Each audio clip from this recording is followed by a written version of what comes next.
lire ensemble, s'il vous plaît, dans la première épître de Paul à Timothée. On tient à remercier tous ceux qui sont venus à la réunion encore ce soir.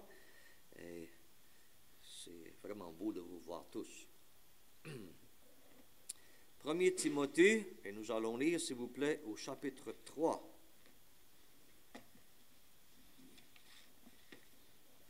1 Timothée, chapitre 3.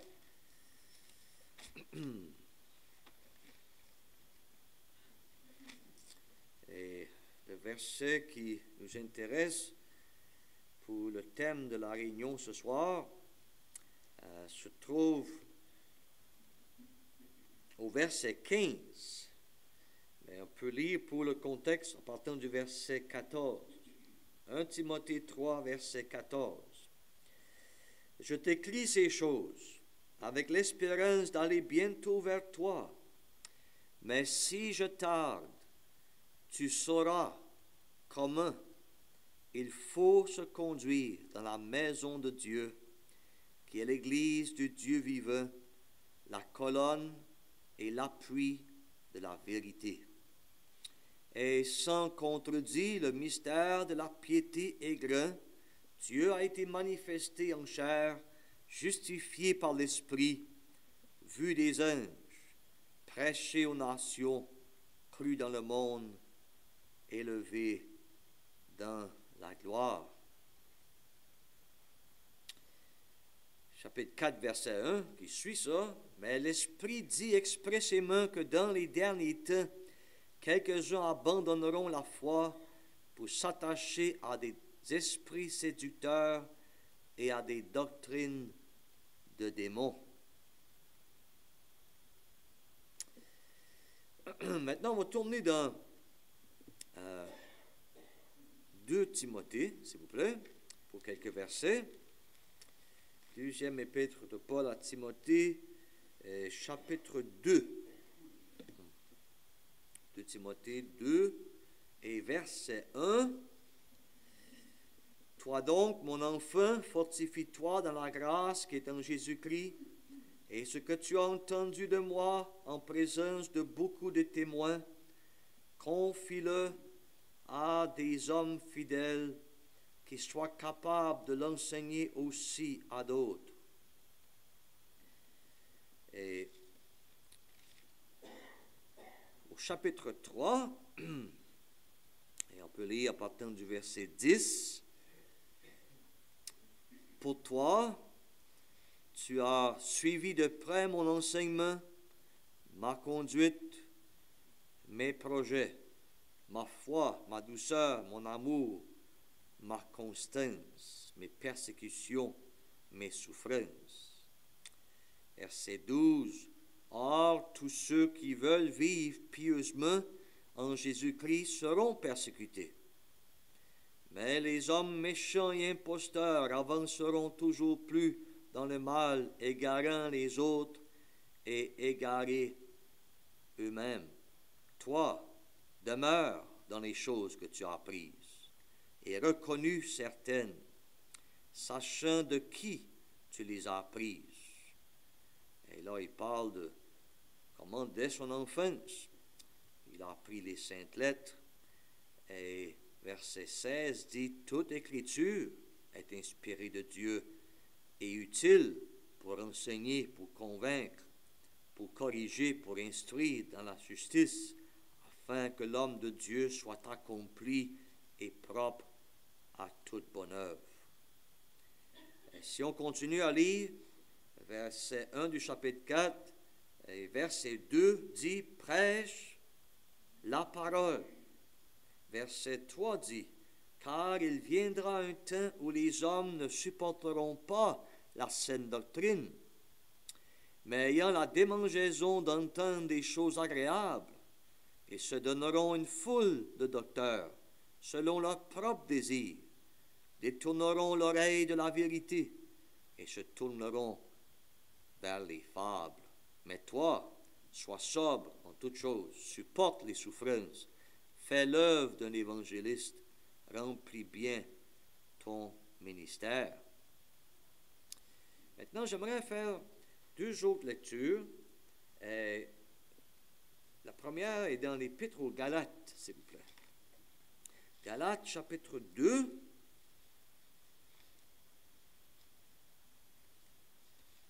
L'Épître de Paul aux Galates, chapitre 2. Il y a une expression ici qui nous intéresse au verset 9.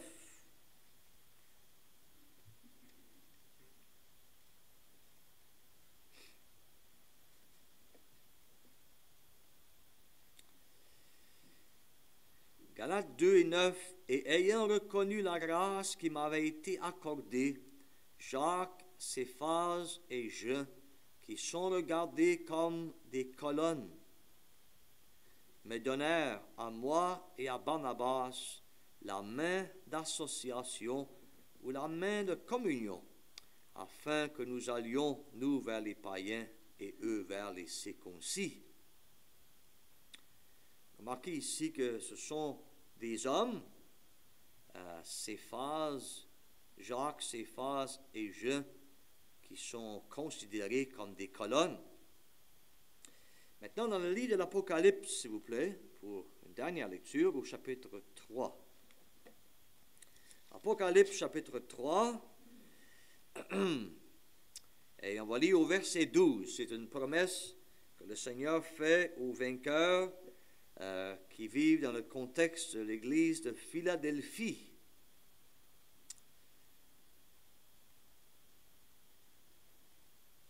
Une des deux seules églises dans ces 7 églises à laquelle le Seigneur fait aucun reproche.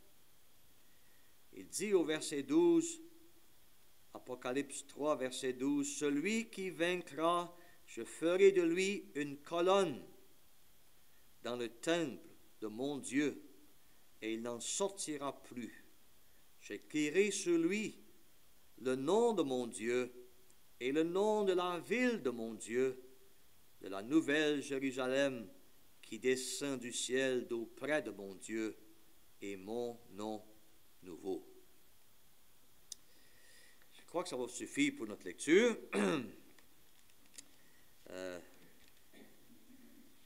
L'expression qui est devant nous pour la réunion ce soir, utilisée pour décrire l'assemblée locale, c'est celle qu'on a lue dans 1 Timothée chapitre 3. Il y en a plus qu'une dans ce passage, mais c'est celle de la colonne et l'appui de la vérité. La colonne et l'appui de la vérité. Bien entendu, c'est dans ce même verset qu'il est question de la maison de Dieu, l'église du Dieu vivant. Donc, on est sans hésitation pour dire que la colonne ici, c'est la maison de Dieu, c'est l'église du Dieu vivant. C'est l'assemblée locale. Ça nous fait penser à la première fois que l'expression maison de Dieu se trouve dans la Bible.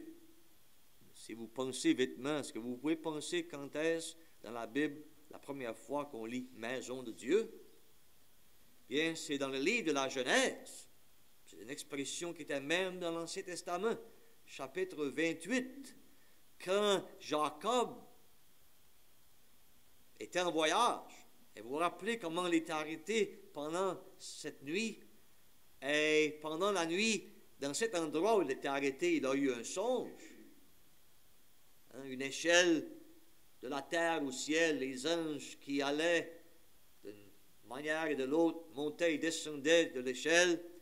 Et quand Jacob s'est réveillé, il est arrivé à la conclusion, ce lieu est un lieu spécial où je suis. Il dit, c'est la porte des cieux, c'est la maison de Dieu. Il n'y avait pas de bâtisse là. Il n'y avait pas de structure. Il était en plein champ sans doute. Il avait pris une pierre pour faire son oreiller. Mais il réalise que Dieu est dans cette place. Et il appelle cette place Bethel, maison de Dieu. Le point que je veux faire est ceci. C'est que dans cette place qu'il a appelée maison de Dieu, le matin, Jacob a pris la pierre sur laquelle il avait couché sa tête et il l'a levé debout. Et il a établi pour un monument Et il a oint cette pierre-là. Et cette pierre-là servait à marquer le lieu où Dieu s'était révélé à Jacob, le lieu où Dieu administrait la porte des cieux, le lieu qui est appelé la maison de Dieu. On pourrait dire une colonne élevée en témoignage qui servait à démarquer la maison de Dieu. Ça nous fait aussi penser au temple de Salomon, n'est-ce pas?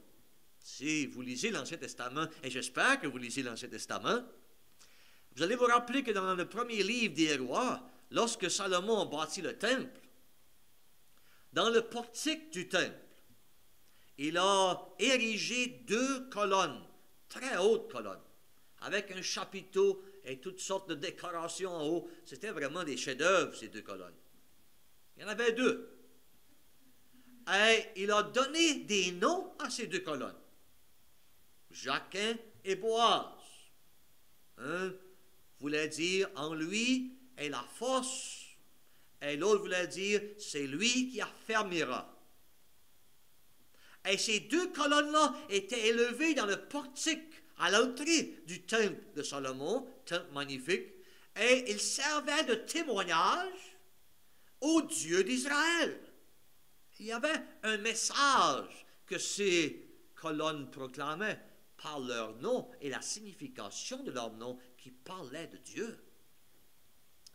Donc tout de suite, ça nous introduit à l'idée des colonnes, n'est-ce pas? Vraiment, une colonne, dans le sens habituel de la vie dans le Nouveau Testament, c'était un pilier, un genre de gros poteau qui soutenait une structure, un édifice. C'était quelque chose qui était solide, qui était fixe et qui avait un but précis.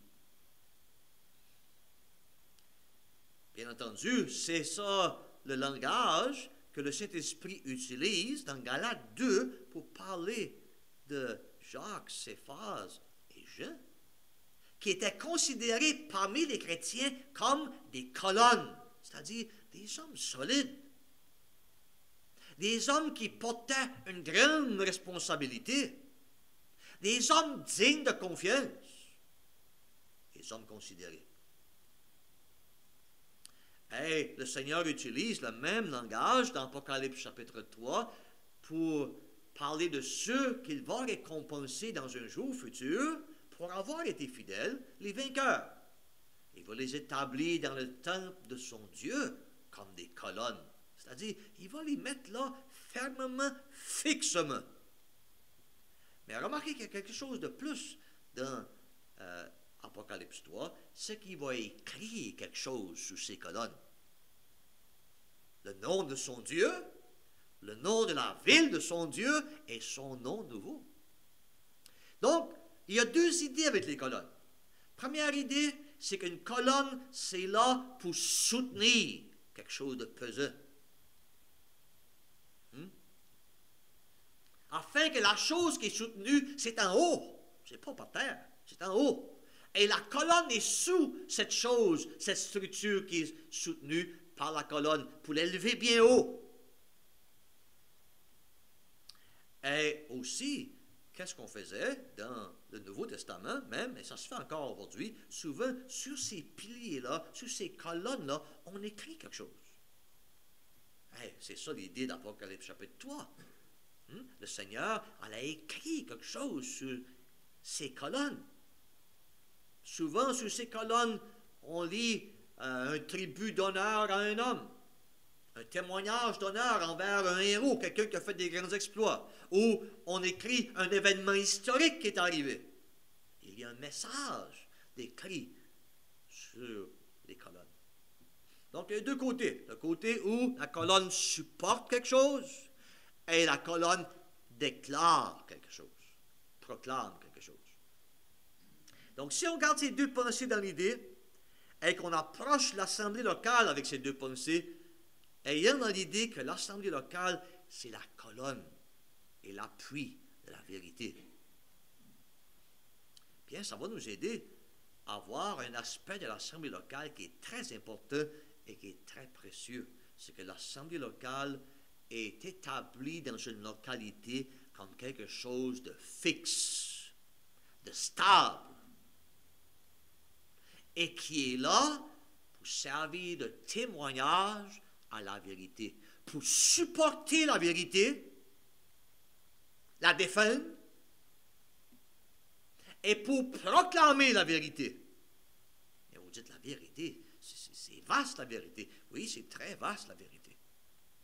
Et le fait que dans le prochain verset, le verset 16 de notre chapitre 3 de 1 Timothée, il est question du mystère de la piété, Dieu manifesté en chair, on peut dire ceci, c'est que ça comprend la vérité concernant la personne du Seigneur Jésus. C'est plus que ça, mais ça commence par ça. Donc, une assemblée locale est établie dans une localité, dans l'absence du Seigneur Jésus, pour être un témoignage pour lui. Et ça va très bien avec Matthieu 18 et 20. Car là où 2 ou 3 sont assemblés en mon nom, je suis au milieu d'eux. Avez-vous déjà remarqué, frères et sœurs, que cette expression-là, 2 ou 3, dans l'Ancien Testament comme dans le Nouveau Testament, est toujours associée avec des témoins.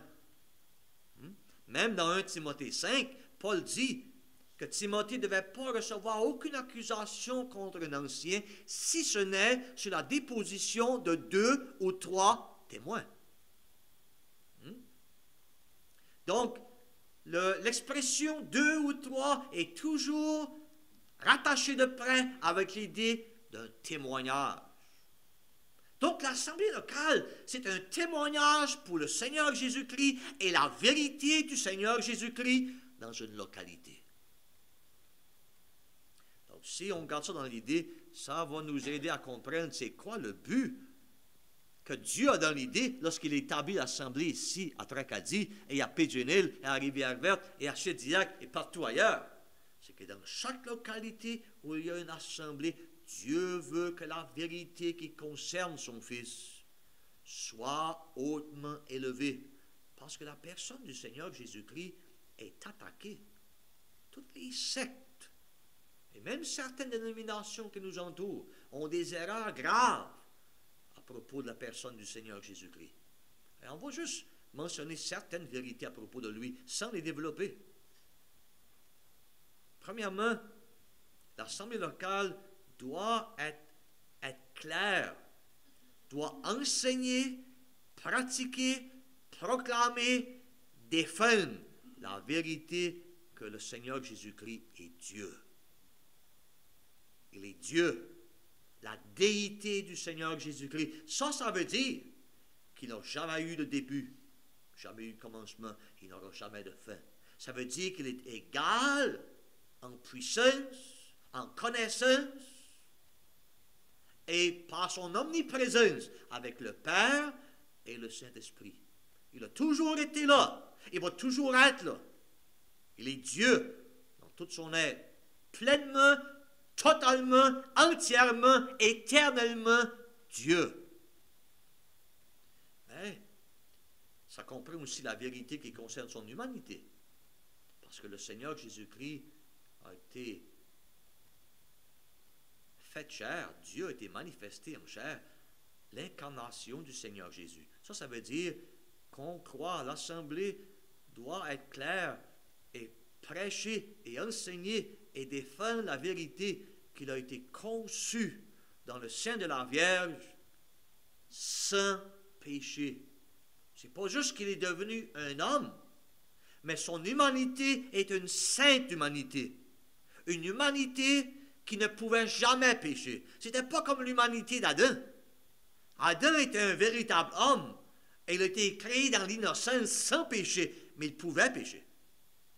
Mais l'humanité du Seigneur Jésus-Christ, c'était pas seulement une humanité innocente, c'était une humanité qui était sainte. C'est-à-dire que dans sa nature humaine même, pas seulement le fait qu'il était Dieu et qu'il est Dieu, mais sa nature humaine même était incapable de pécher. C'est pas qu'il aurait pu pécher et qu'il n'a pas péché. C'est que c'est absolument impossible pour lui de pécher. Il faut être clair là-dessus. Et vous savez, Même il y a certains livrets qui ont circulé, je ne sais pas si ça circule encore, mais il y avait des livrets autrefois qui s'appelaient le pain quotidien, qui circulaient parmi nous autres. Et un des messieurs qui écrivait là-dedans, un monsieur Dehan, peut-être que je ne prononce pas bien son nom, et lui, il faisait fausse route là-dessus. Il croyait que le Seigneur Jésus-Christ n'avait pas péché, mais il croyait aussi que le Seigneur Jésus-Christ aurait pu pécher. Il faut faire bien attention.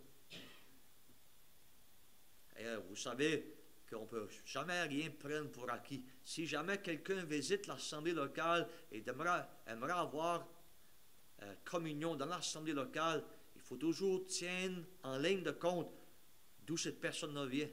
Parce que des personnes qui ont été influencées par des fausses doctrines dans leur arrière-plan, dans leur passé, et ça peut rester avec eux et ils peuvent entrer ces choses-là dans l'assemblée locale. Et on a connu ça de manière assez triste. Donc, la vérité qui concerne la personne de Christ, sa déité, son humanité, sa vie parfaite, sa mort expiatoire, ça veut dire que la mort du Seigneur Jésus-Christ n'était pas une mort accidentelle, ni une mort naturelle. C'est que c'est lui-même qui est entré dans la mort, et il est entré dans la mort pour expier nos péchés sous la colère de Dieu. Il faut être clair là-dessus. Il faut l'annoncer clairement dans l'Évangile. La résurrection du Seigneur Jésus-Christ, qu'est-ce que ça veut dire? La résurrection du Seigneur Jésus-Christ, ça veut dire qu'il est ressuscité physiquement, littéralement d'entre les morts. C'est pas juste que son esprit est revenu à la vie. C'est pas la résurrection, ça. La résurrection comprend toujours le domaine physique. Le même corps qui était déposé dans le tombeau est revenu à la vie, pleinement à la vie. Et après avoir paru aux disciples pendant 40 jours, il est monté au ciel, son ascension au ciel, une ascension physique, littérale. Il est là au ciel ce soir, un homme véritable, physique, tangible, réel, un vrai corps dans le ciel. Il faut être clair là-dessus. Et l'assemblée locale doit non seulement être claire dans sa compréhension, dans ses convictions sur ces doctrines-là, mais aussi les enseigner régulièrement dans l'assemblée et les proclamer même dans l'Évangile. Et les défendre lorsqu'ils sont attaqués. Avec ça, bien entendu, il y a le sujet du fait qu'il est le seul médiateur, 1 Timothée 2,5. Il y a aussi le sujet qu'il est l'avocat, 1 Jean. Et il y a aussi le fait qu'il est notre grand souverain sacrificateur. Si on touche et on affecte sa déité et son humanité dans leur doctrine, tous ces autres côtés de son ministère sont affectés aussi. Il y a aussi la vérité de la prophétie. Oui. Ça fait partie de la vérité qui est déclarée et défendue par l'Assemblée locale. La prophétie, vous savez, ce n'est pas juste un enseignement qui est optionnel. Non. C'est bien de passer ces sujets-là et d'être fondé du moins sur les grandes lignes de la prophétie. Même les dispensations. Je pense que M. Wells a déjà de l'enseignement ici là-dessus. Il y a des excellents articles écrits maintenant dans la revue à propos de ça. J'espère que vous les lisez. C'est très important parce qu'on est entouré. On est dans la nuit de l'erreur, comme on vient de chanter. Même au sujet de la prophétie. C'est-à-dire qu'on doit être clair sur le fait des prophéties de l'Ancien Testament qui concernent le Seigneur Jésus-Christ et sa première venue et sa deuxième venue en gloire pour établir son règne. On doit être clair sur le fait que le Seigneur Jésus-Christ peut revenir à n'importe quel moment pour enlever l'Église et il n'y a aucune date qui peut être fixée. Et le Seigneur va revenir avant que la tribulation commence. Pas au milieu de la tribulation, ni à la fin de la tribulation, mais il revient pour l'Église avant la tribulation. De telle sorte que ceux qui font partie de l'Église ne vont pas toucher, goûter, même une petite partie de la tribulation, les 7 ans de tribulation. On doit être clair sur les 7 années de la tribulation. On doit être clair sur le fait que le Seigneur Jésus-Christ va régner littéralement dans ce monde pour 1000 ans, le millénium. On doit être clair quant au jugement des nations qui va avoir lieu sur la terre, les nations vivantes, et le jugement du grand trône blanc à la fin du millénium. Nouveaux cieux, nouvelle terre. Je sais qu'il y a beaucoup de détails qui sont difficiles à comprendre, mais les grandes lignes de la prophétie, ce sont des vérités que la colonne de la vérité doit proclamer et défendre. Vérité concernant l'Église. Maintenant, je ne parle juste des choses, je ne rentre pas dans les détails, mais juste pour vous donner comment compréhensif que c'est. Vérité concernant l'Église. Vérité concernant Israël. L'Église et Israël, ce n'est pas la même chose. Il ne faut pas les confondre. 2 compagnies totalement distinctes, avec un futur distinct. La différence qui existe entre l'Église, qui est le corps de Christ, l'épouse de Christ dans son sens universel, et l'Église dans son aspect local, la distinction qui existe entre les deux, il faut être clair là-dessus. Parce que si on n'est pas clair là-dessus, on va faire fausse route sur beaucoup de pratiques de l'Assemblée locale, incluant la réception. C'est là où les dénominations, incluant même un grand nombre de ces groupes qui s'appellent des chapelles, qui professent des assemblées, mais qui se réunissent sous la guise des chapelles, ils font fausse route là-dessus. Ça varie en degrés, c'est pas tout pareil.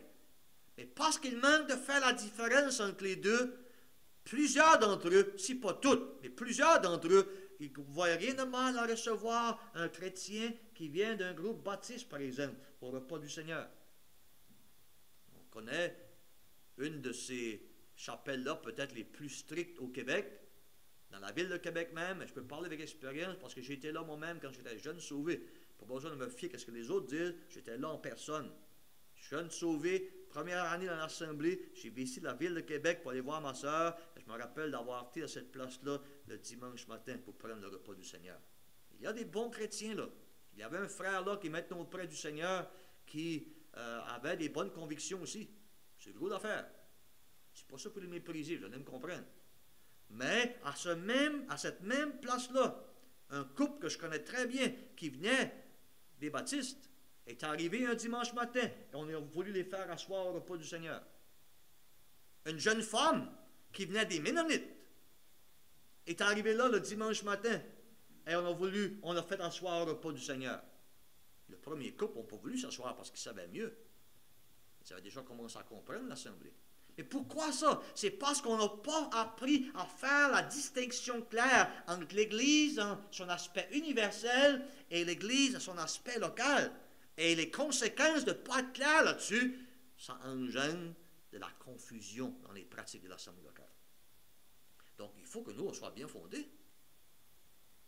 Il faut que l'Assemblée locale, comme la colonne de la vérité, comme Paul le dit à Timothée, il faut qu'on sache dispenser droitement la parole de Dieu. C'est-à-dire qu'on sache tracer une ligne droite, pas aller tout croche. On sache faire la différence entre l'Église locale, l'Église universelle, Israël et l'Église, ainsi de suite. Bien, ça veut dire aussi qu'on doit être clair quant aux vérités associées à l'Assemblée locale. Et ça, c'est une multitude de sujets, des vérités qui concernent l'Assemblée locale. On peut commencer par dire ceci. On doit être clair sur le fait que le Seigneur Jésus-Christ lui-même est présent au milieu de nous. Et vous allez dire, Gérard, pourquoi tu dis ça? On croit tout ça? Vous pensez qu'on croit tout ça vraiment? Bien, c'est beau. Si on croit tout ça vraiment, on est tous convaincus de ça.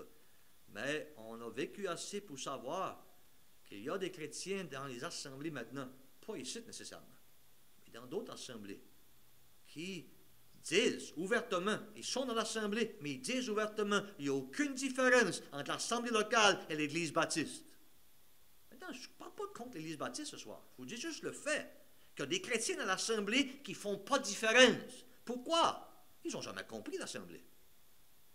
et on est en mauvaise condition spirituelle comme assemblée, si on a au milieu de l'assemblée des personnes qui n'ont jamais saisi la différence entre l'assemblée dans son caractère unique, pas parce que les chrétiens qui sont là sont meilleurs, on n'est pas meilleurs, mais parce que qu'est-ce que la parole de Dieu dit à propos de l'assemblée, c'est unique, en contraste avec tout le reste qui nous entoure.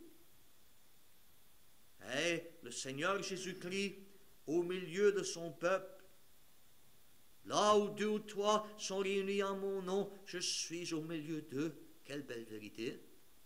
Est-ce que ça vous a jamais saisi, mon frère? Saisi, ma soeur? Êtes-vous convaincu dans votre âme qu'à toutes les fois que vous êtes réunis en assemblée, le Seigneur Jésus lui-même est là, présent? Vous savez, si on perd de vue cette vérité-là, ou si on ne l'a jamais compris, ou si on la perd de vue, ça va avoir des conséquences aussi. C'est une des raisons pourquoi il y a des personnes qui commencent à s'habiller pour venir à l'assemblée un peu comme qui s'habillent pour aller magasiner. Parce qu'on ne réalise pas que le Seigneur Jésus-Christ est là. Et s'ils réaliseraient la grandeur de celui qui est au milieu, il faudrait du moins démontrer le respect que le Seigneur Jésus mérite en s'habillant convenablement. Les sœurs qui s'habillent immodestement ont manqué le but. C'est rien du grave, mes frères et sœurs. Si des femmes arrivent habillées avec des jupes qui sont trop courtes ou des collets écolletés ou des vêtements trop serrés, je ne me gêne pas pour en parler. Si ça vous blesse, je suis désolé, c'est la vérité. C'est un jour triste lorsque des sœurs arrivent accoutrées comme ça à l'assemblée locale. C'est 100% clair. Ils n'ont pas compris. Le Seigneur est ici. Ils n'ont pas compris ça. Parce qu'ils auraient compris ça, ils auraient honte de découvrir leur corps d'une telle manière dans sa présence. Donc, c'est la base de l'assemblée locale, la présence du Seigneur Jésus-Christ. Et on doit l'enseigner, on doit le proclamer, on doit le défendre. Parce que ça fait partie de la vérité. La vérité. Et avec ça va toute une gamme de vérités qui sont si précieuses. Le sacerdoce de tous les croyants. Quel beau sujet. Le repas du Seigneur pris avec un pain et une coupe. Le premier jour de la semaine, chaque premier jour de la semaine, comme la parole l'enseigne. La vérité des dons spirituels développés, permis de fonctionner librement sous les opérations du Saint-Esprit. Belle vérité, pas besoin d'école biblique. Non, tout est là, tout fonctionne là, la pleine provision est là. La prédication de l'Évangile, est-ce qu'on a besoin de s'arrêter là-dessus? Oui, il faut s'arrêter là-dessus parce que c'est aussi la vérité. Ça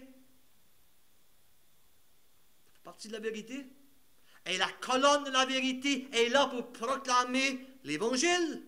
Pas juste le dimanche soir, à chaque dimanche soir. Ça, c'est un aspect. Il ne faut pas arrêter de faire ça. Mais il faut sortir avec l'Évangile.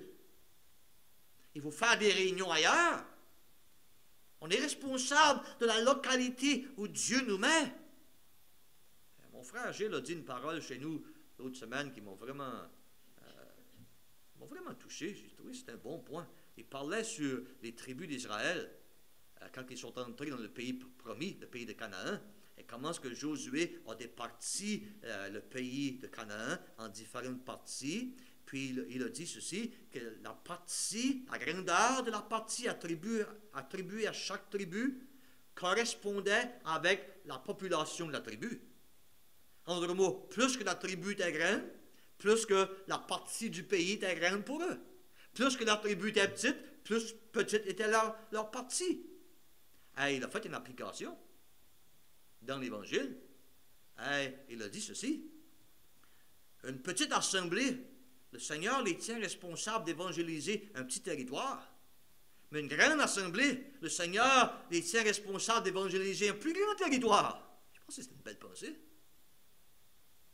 Ça veut dire que plus grande est l'assemblée, plus d'impact on devrait avoir afin d'atteindre les autres avec l'Évangile. Et on ne parle pas juste de l'activité dans l'Évangile, on parle d'une déclaration claire du message. Parce qu'il y a cette sorte de dilution du message dans le monde religieux, dans le monde évangélique, qui peut s'infiltrer parmi nous. Je pense que je vous ai déjà dit ça avant, mais je vous le répète encore je ne l'aurais pas dit, et encore je l'ai dit, mais vous l'avez oublié. C'est quelques années passées maintenant que j'ai reçu une lettre d'un frère, un jeune prédicateur, qui était invité à quelque part au Canada pour faire des réunions d'évangile avec un autre frère. Et lorsqu'il est arrivé là, les chrétiens de l'Assemblée lui ont dit qu'ils ne voulaient pas qu'il prêche sur l'enfer. Ça, c'est pesant.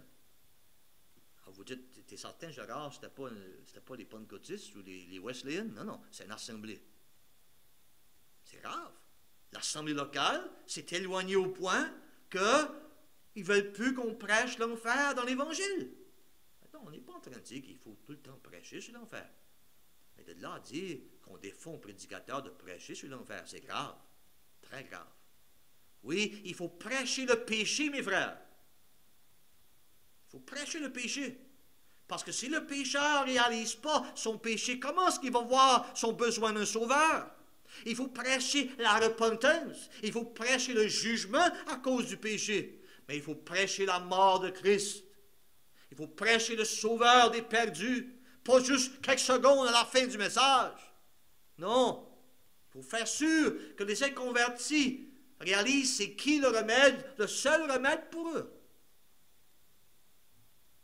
Et dans l'Évangile aussi, on peut inclure le fait que le Seigneur Jésus revient. Donc, on pourrait élaborer ça beaucoup. Vous voyez que la vérité, c'est quelque chose qui est très vaste.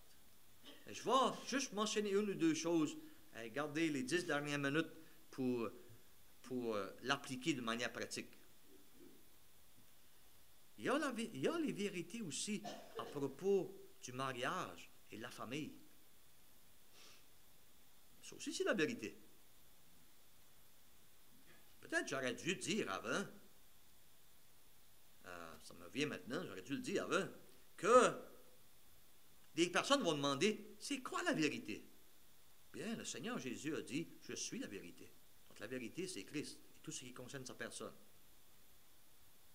Et dans sa prière, dans Jean 17, verset 17, il a dit à son Père, sanctifie-les par ta vérité. Ta parole est la vérité. Donc la vérité, c'est Christ, et la vérité, c'est la parole de Christ. Donc tout ce qui est entre ces deux couverts ici, ça c'est la vérité. Et si ce n'est pas là, ce n'est pas la vérité. La vérité à propos de la famille, pourquoi je dis ça? Parce que la Bible parle de la famille. La Bible parle du mariage. Oui, il faut être clair comme une assemblée. Qu'est-ce que la Bible enseigne à propos du mariage?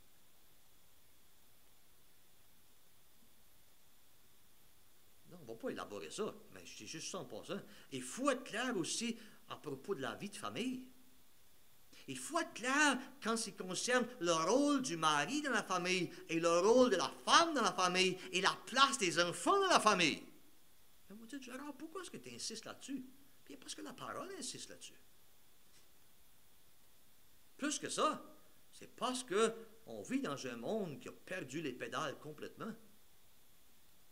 Et même les inconvertis de mon âge, j'étais au magasin d'épicerie la semaine passée, et quand j'arrive à la caisse, il y avait 3 caissières qui parlaient. Juste avant que j'arrive, il y avait une dame en avant de moi, j'ai écouté leur conversation. Une des caissières est partie, il y en a 2 qui ont resté quand ça me mon tour de payer. Ils ont continué la conversation et ils parlaient à propos de vous voyer et de tutoyer. C'était des femmes mon âge ou plus jeunes. C'était pas des personnes de 95 ans, 100 ans, là.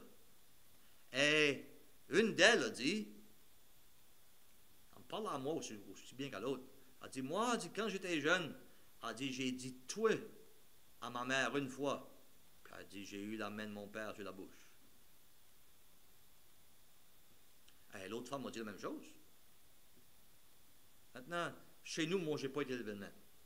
Mes parents n'ont jamais renforcé l'idée qu'il fallait les vouvoyer. Mais je ne suis pas contre l'idée du tout. Pas du tout. Mais je ne suis pas en train de vous dire qu'il faut vous mettre à vous voyer vos parents, c'est pas ce que je veux dire. Mais l'idée, ceci, c'est que ce respect-là est parti complètement aujourd'hui.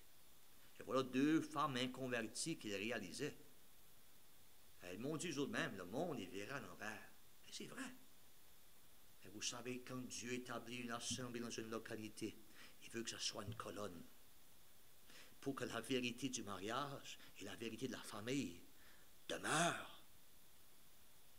Entourées par le mensonge, mais la vérité demeure. Comment ça va donc dans nos familles? La manière qu'on élève nos enfants.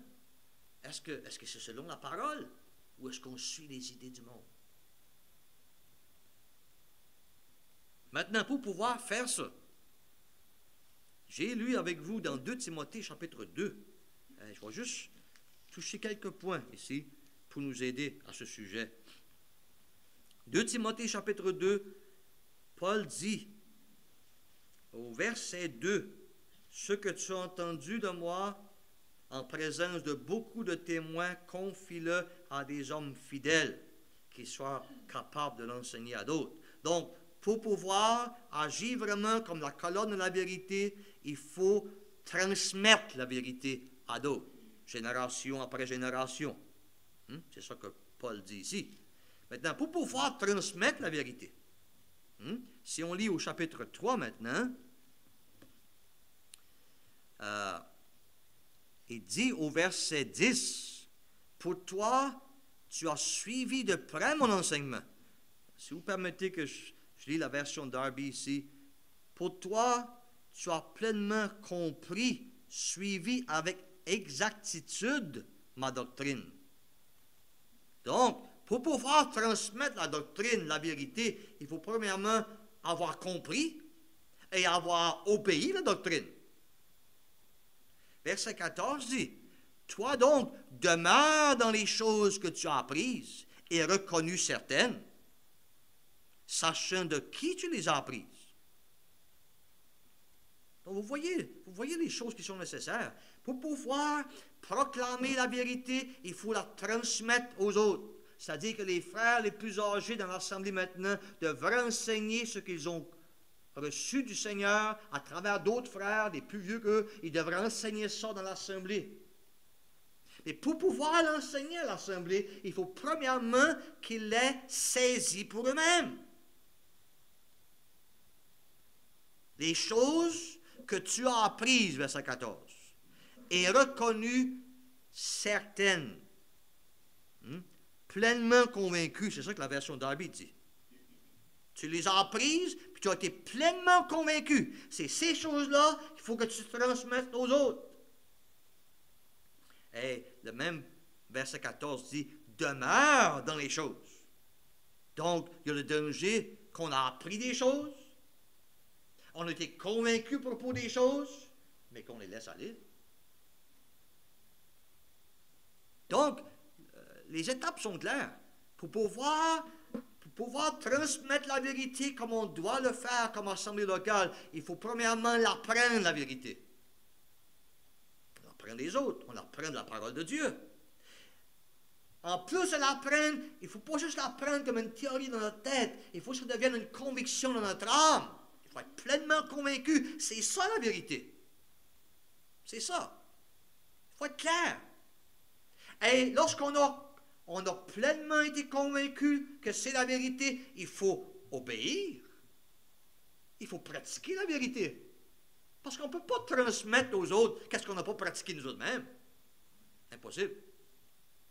Et après qu'on a pratiqué la vérité et qu'on peut la transmettre à d'autres, il faut demeurer dans la vérité. Parce qu'on peut s'éloigner nous autres aussi. Et le moment qu'on commence à s'éloigner, bien, c'est le moment qu'on commence à plus pouvoir la transmettre à d'autres. C'est une base personnelle ou c'est une base collective comme l'Assemblée. Si comme un frère, je laisse aller certaines doctrines que le Seigneur m'a montrées, je ne peux plus en parler à d'autres. Les autres souffrent, l'Assemblée souffre. Si comme Assemblée, je laisse entrer l'erreur et j'abandonne certaines vérités comme une Assemblée, l'Assemblée ne peut plus proclamer cette vérité-là parce qu'elle ne la pratique plus. Donc, on peut voir comment beaucoup d'assemblées aujourd'hui se sont éloignées. On pense à la vérité, la belle vérité de la chefferie de Christ. Et dans le gros d'assemblée maintenant, c'est malheureux. Mais cette vérité-là, on professe encore croire ça. Mais la plupart des femmes ont les cheveux coupés. Ils portent encore un chapeau. Et porter un chapeau puis avoir les cheveux coupés, c'est une contradiction. Parce que si on comprend vraiment la vérité de la chefferie, c'est qu'il y a deux manières de démontrer la même vérité. C'est la chevelure courte pour les hommes, la tête découverte.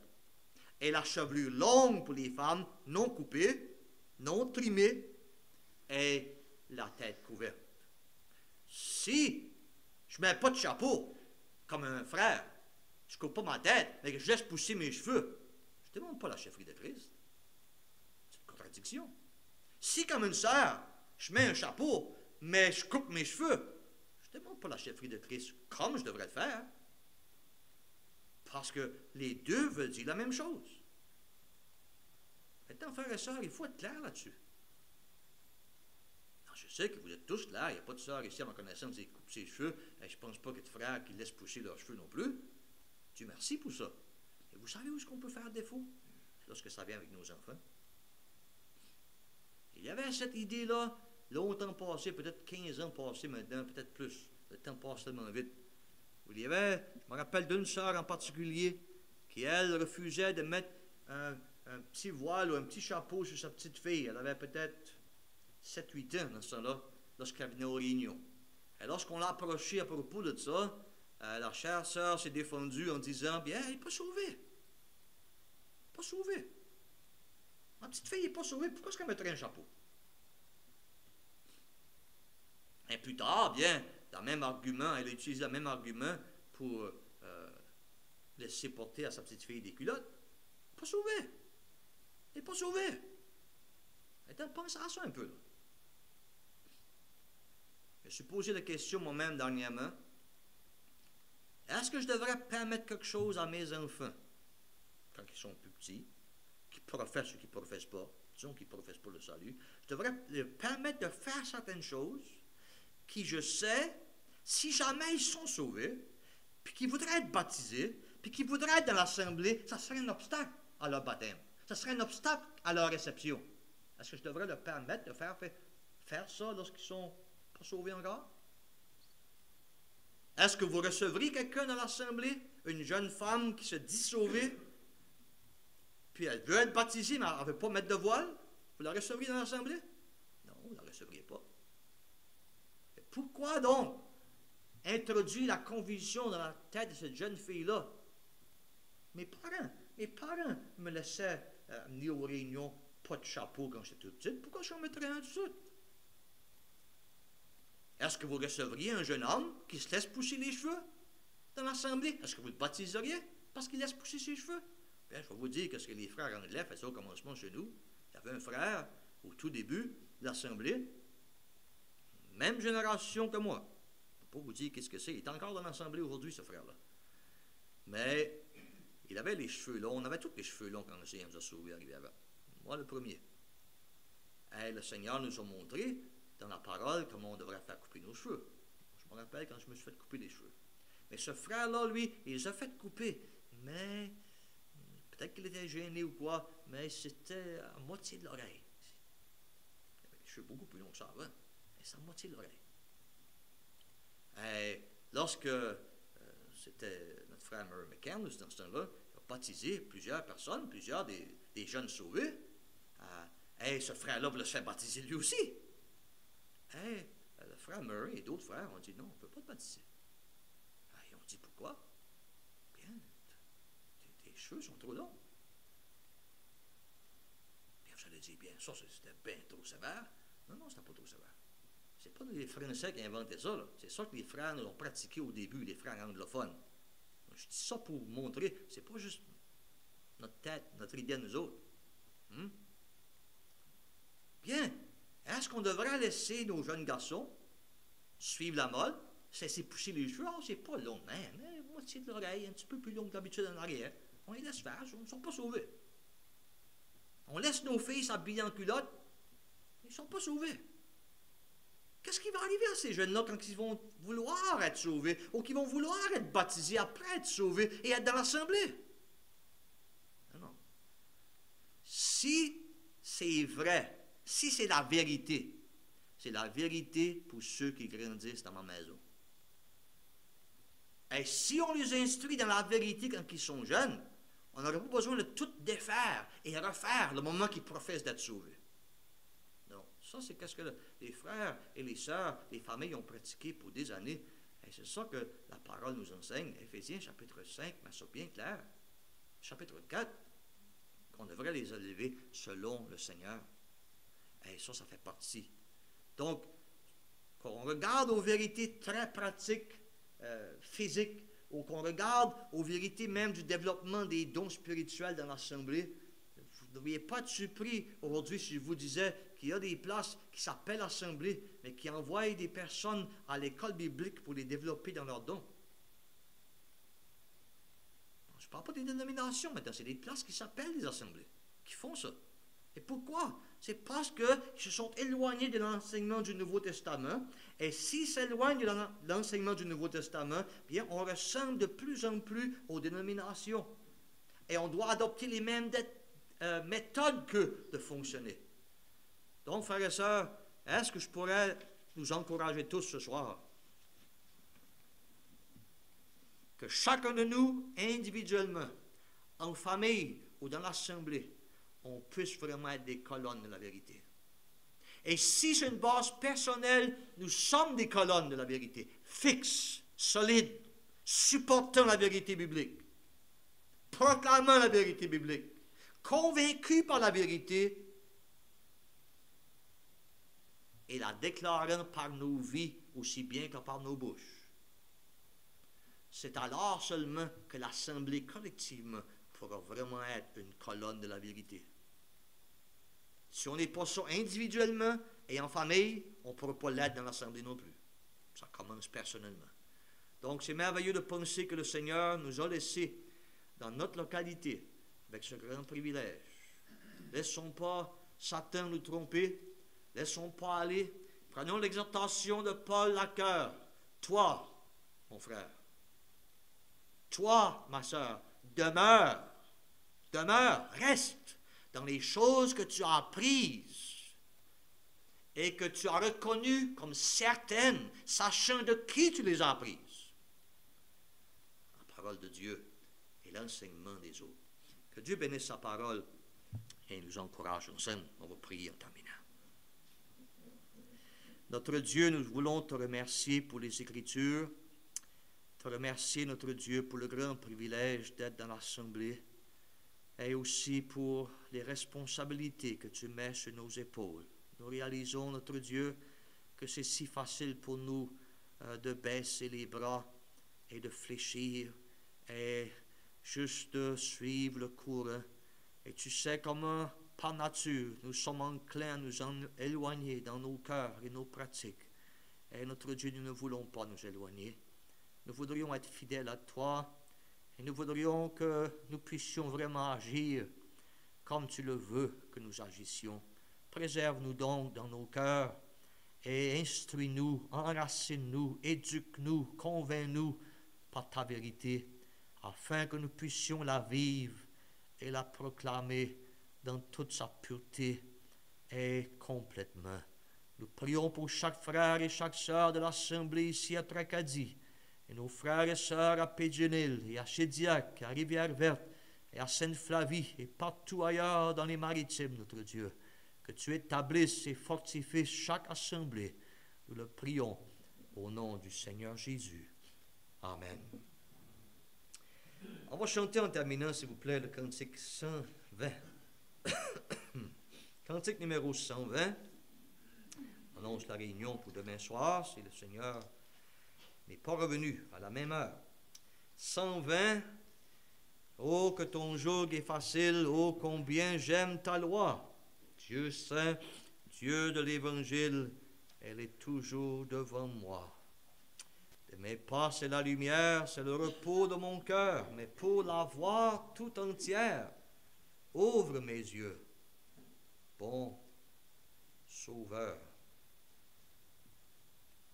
Nous allons chanter le couplet 1. Couplet 1 et le couplet 4 seulement. Le temps est déjà passé de quelques minutes. Couplet 1 et 4 du 120. Et merci encore d'être venu. Aucun temps